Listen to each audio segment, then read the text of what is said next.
cursos de formación artística o de expresión artística, como tipos de danza diferentes, teatro, yoga, etc. Pero a la vez también ofrecemos espacios de participación social. Eso se traduce en tener la posibilidad, por ejemplo, de colaborar con una biblioteca popular o hacer un voluntariado para el barrio, donde las personas que necesitan algún tipo de asesoramiento puedan venir al centro y se haga una pequeña derivación, depende de las necesidades de cada uno.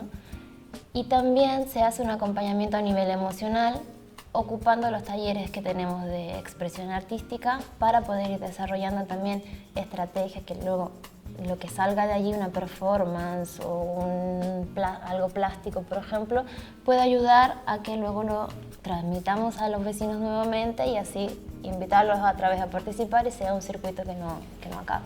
Yo soy tallerista de teatro y las oprimidas y todo un poco viene desde allí, de darse cuenta de que cuando colectivizamos los conflictos y los ponemos sobre la mesa y buscamos alternativas conjuntas, podemos solucionar mucho más fácil. Desde la convivencia, desde tengo un problema a lo mejor con compañeros de piso o con mis vecinos, hasta temas de injusticia social, como exclusión, discriminación, violencia de género. Todos estos temas se pueden trabajar a través del arte. Y no solo, yo hablo ahora del teatro porque es lo que hago yo, pero también se puede trabajar a través de la danza, o sea, la expresión de decir, yo tengo una voz, estoy aquí y quiero decir algo. Ese es el poder, ¿no? Poder transmitirlo con otras personas e intercambiar.